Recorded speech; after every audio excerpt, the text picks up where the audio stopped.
Hey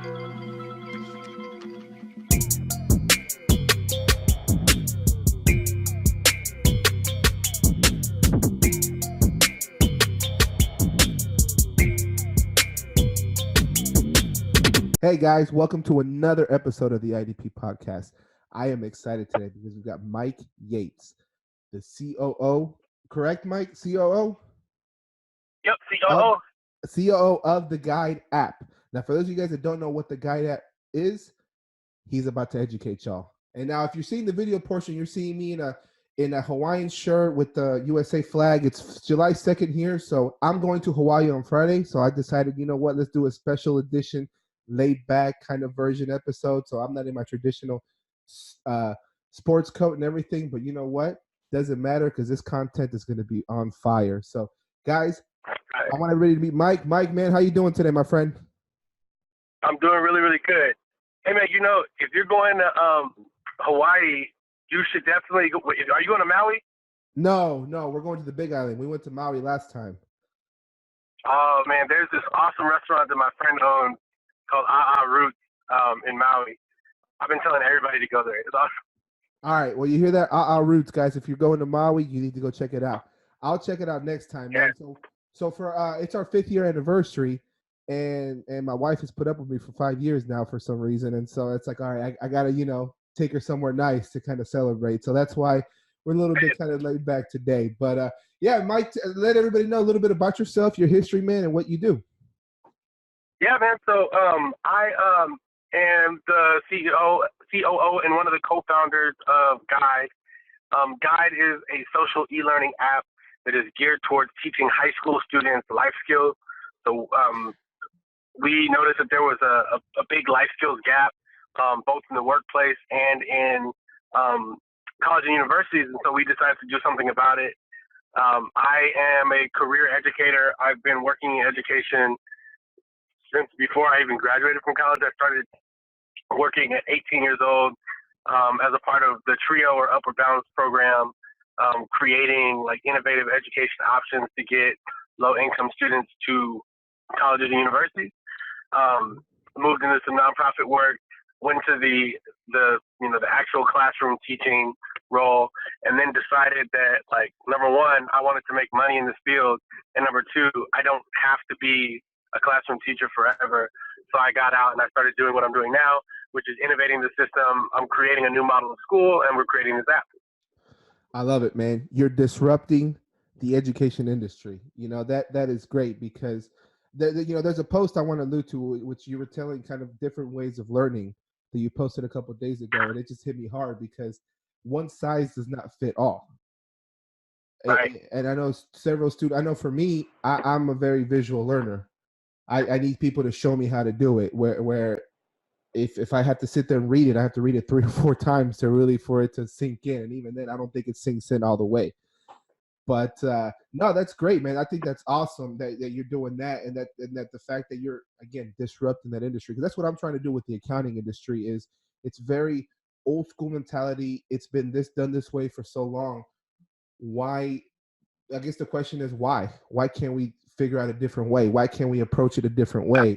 And that's where that's kind of my passion is. So when I saw you and the things you were doing, I was like, man, this guy's trying to do it, but for education. I was like, I got to get him on the show. I got to see what's up with Mike. So that's awesome, man. So let's talk about the Guide app, my friend. I am very interested in it. You said social skills. So can you kind of elaborate a little bit as far as more maybe things that they don't technically teach in school? Is that what you guys are trying to go with? Absolutely, yeah. So one of the more disturbing, when you really think deeply about education, I don't even say deeply, like when you just think about education in general, it's to me, it's a concern that we focus so much of our time and energy as an education system on math, reading, writing.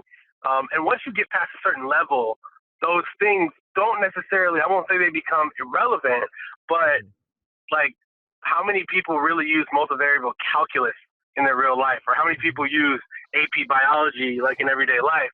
But we've neglected certain things in the school system that like kids really need.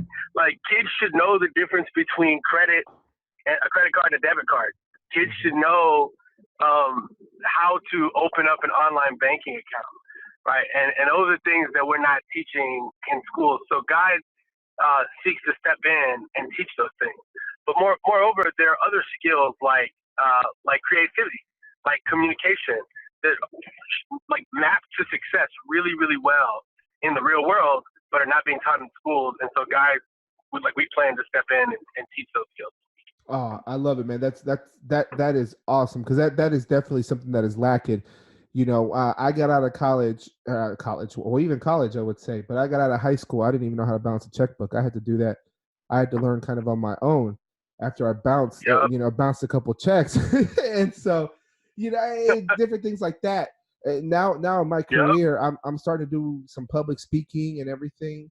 I took a speech class in college, but that was it. That's about the extent of it. And all it was just how to give a speech. No, they didn't teach you the right way to communicate, how to get rid of those filler Yep. words, and really get your voice out there. I think that's great, man, because that's something that truly is lacking. How to prepare for an interview.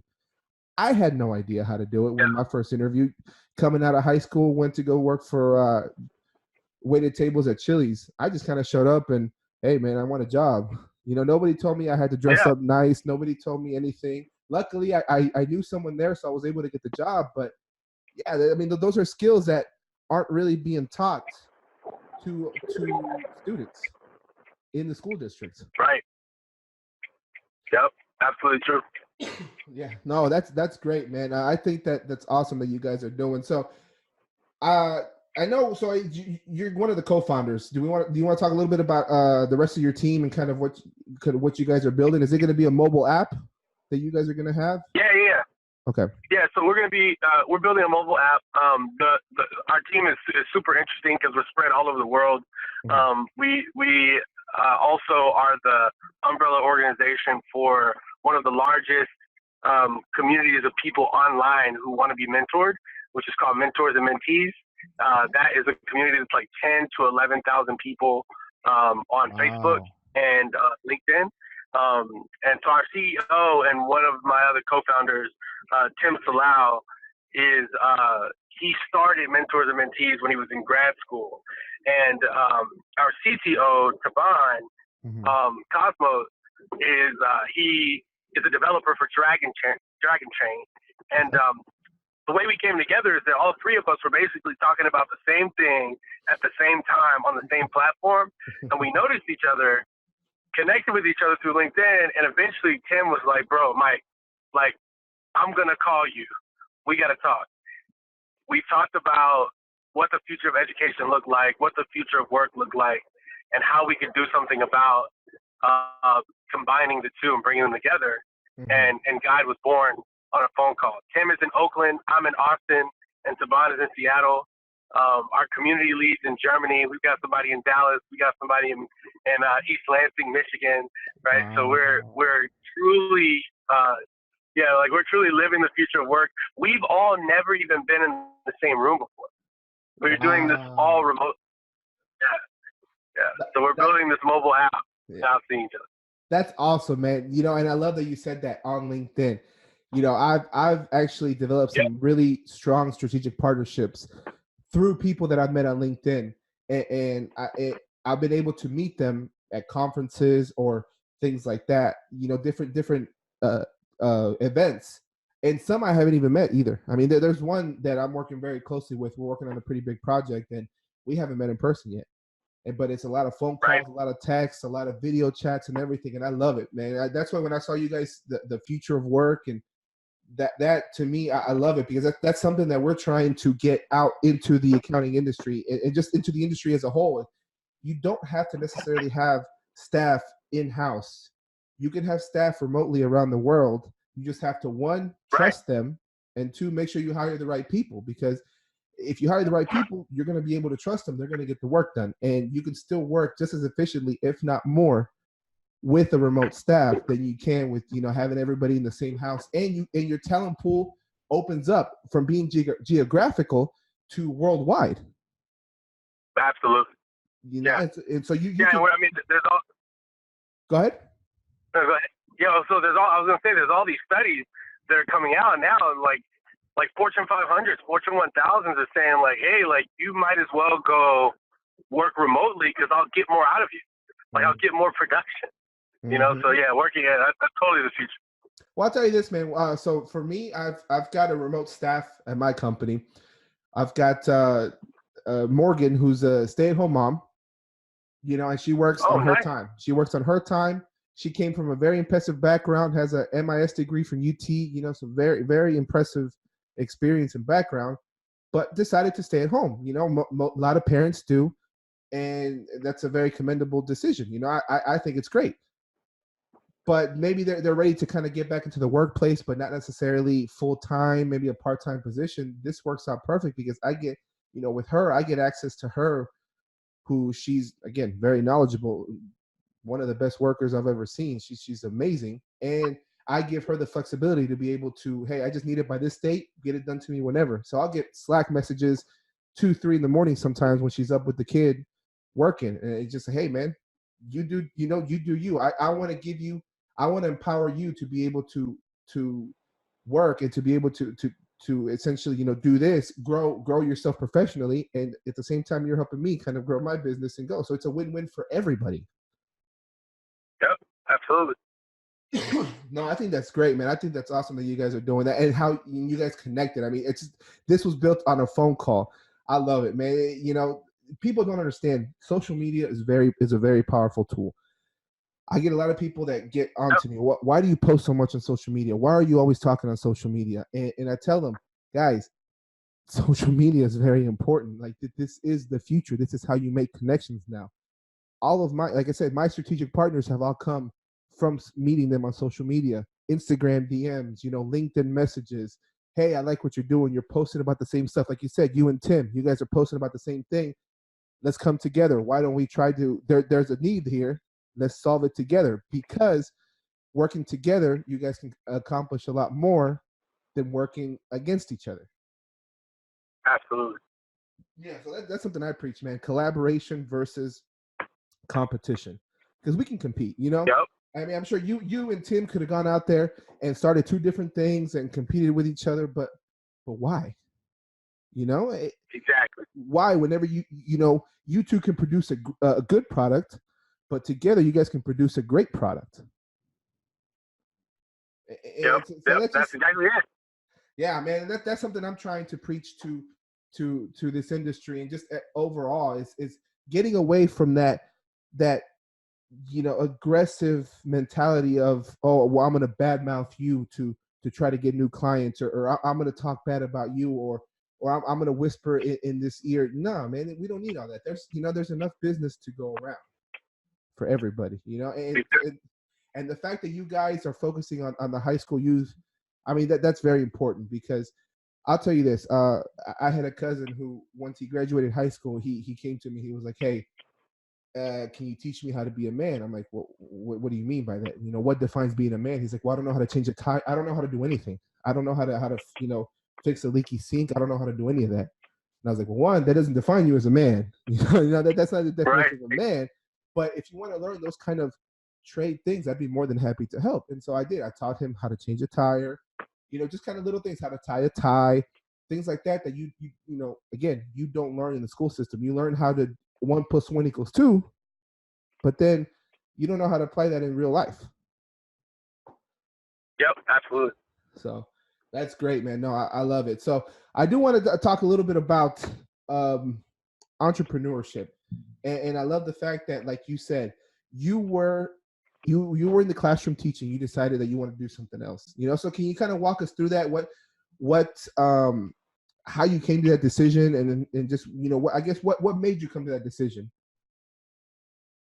So for me, it was a very interesting process of like a combination of like butting heads with administration, and because I wanted to do these like very cool, innovative things in the classroom, but I was like, my biggest obstacle was not really even like necessarily money.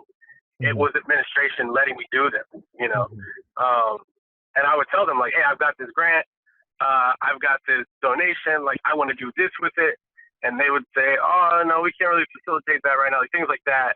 Um, Mm-hmm. and so I became so sick of the system Mm-hmm. that it always existed. I became sick of this idea that like if you're a teacher, especially if you're a talented teacher, you've got to subject yourself to whatever the school system throws at you because one great teacher is all the kid needs.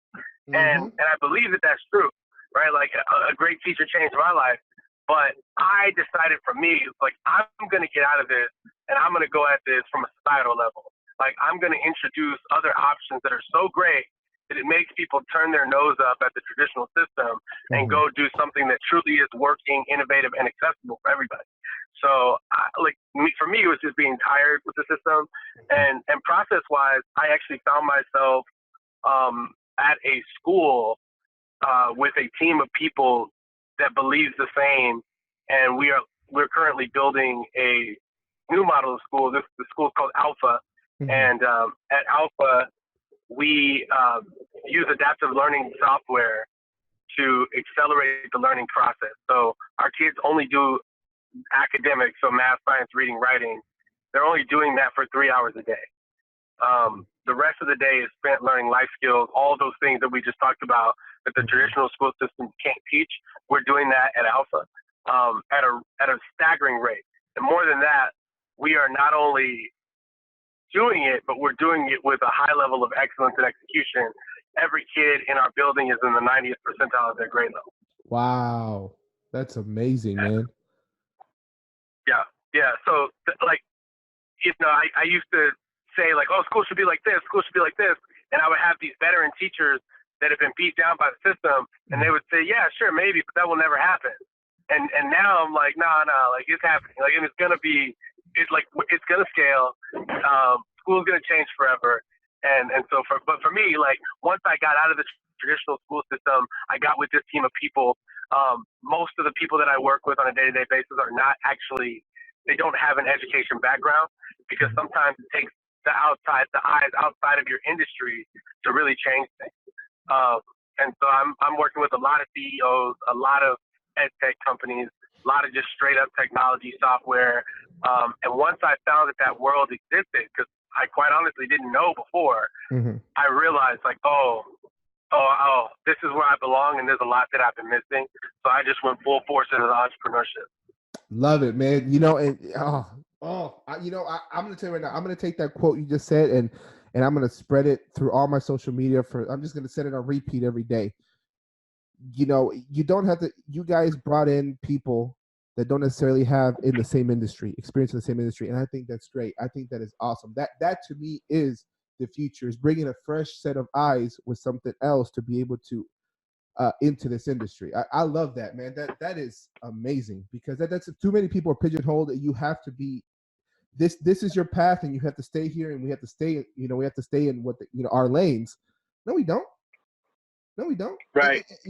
I can bring in, I can come in and to a different business line, something else, and I'm sure I can provide a completely different perspective than what everybody else has been trained and taught to do.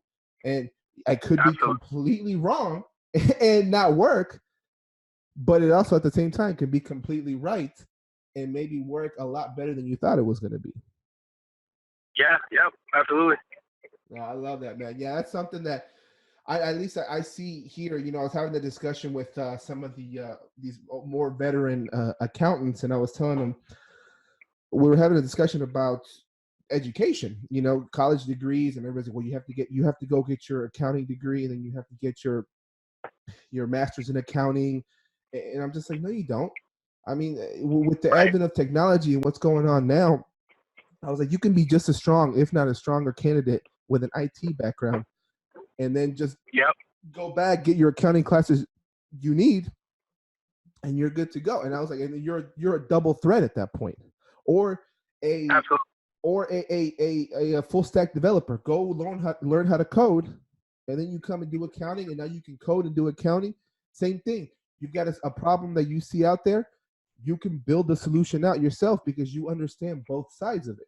So at that point, you're Yeah. a double threat. So no, I love that. I'm telling you right now, man. I'm gonna take that, put a picture of you, and I'm gonna post that over everywhere because that to me is my my favorite quote of all time, and that you are so right on that, because too many people tend to just focus on, again, their lane when you don't have to. I mean, you've got the whole road ahead of you. You've got the whole road to be able to take a look at. Yeah. No, that's awesome, man. That's really good. So do you guys have any kind of launch date for when you guys are going to have the app ready, or is it up and running now, or is that still kind of hush hush? And no, we have a date. So Guide is going to launch mid-August. That right now we're building, doing a whole bunch of press, but mid-August we should be launching. And version 1.2 or 2.0, whatever, we're going to launch and get as much user feedback as possible, and there'll be an optimized version that hits the market in September. So look for it in like mid-August. August 17th is what we're looking at. Okay, perfect, man. I'll tell you this, I'm going to download it right away, because I know there's probably some things I still need to learn, being a 35-year-old man. I feel you. I need that. Like, I need a bunch of stuff in there. Yeah, no, that's great, man. No, I love it. That's something I think, and the good thing is, I mean, you guys are talking to your potential subscribers, your potential, the students on their platforms, on social media. You're going to where they are, and you're talking to them there. And I think that's just brilliant. It's just brilliant, because I mean, you, instead of having to spend all that money to bring the audience to you, you go to where the audience is. And that's something that, again, I try to talk to a lot of my colleagues and let them know, like, hey, you got to go to where your people are, instead of just depending on, oh, well, I have a website and then I'm good to go. Doesn't work like that anymore. Maybe, years ago it maybe worked like that, but now you got to go to where your audience is and talk to them. Absolutely. Yeah. So, no, that's great, man. So August 17th, we, like I said, I'm going to keep an eye. I'm putting it in my calendar right now, because I'm going to keep an eye out for it as soon as it comes out. Guys, I'm going to try to be your first subscriber if I can. If not, I'm going to be top 10. I'll tell you that much, because as soon as I see it, I'm just, boom, download. I suggested to guys to take a look at it and check it out, because I think, like I said, from what you guys talk about, I love what you guys are talking about. It falls in line with a lot of kind of what the small trend of us here in our industry are trying to do, is just to kind of get education out there to people at the way they can learn, and like you said, just kind of disrupting our industry. If you don't like something about it, do something about it. You're not stuck. We're no longer with all the technology and the networking capabilities of social media. We don't have to deal with it anymore. If we want to change something up, we can. Yeah. So that's why I think your story is great, man. I think your story is great. And so, all right, we're coming up on it, my friend. I just want to say thank you for coming on. I appreciate it. Guys, Guide App, April 17th. Check out Mike on social media. I'm going to go ahead and tag you on all your social media threads so people can follow you on here. And we just want to say, you want to say anything, last words, Mike? Man, first, thank you for having me. And yeah, man, to all the educators out there, build a personal brand. If you're a college student and you're listening, do things differently. Do not do things the way everybody else says you have to do it, because your way is probably better. 100%. Again, I'm going to take that quote. I'm going to spread that one out as well, because that is brilliant. So, all right, guys. Well, thanks for watching, and I hope you have a wonderful day. Thanks, Mike.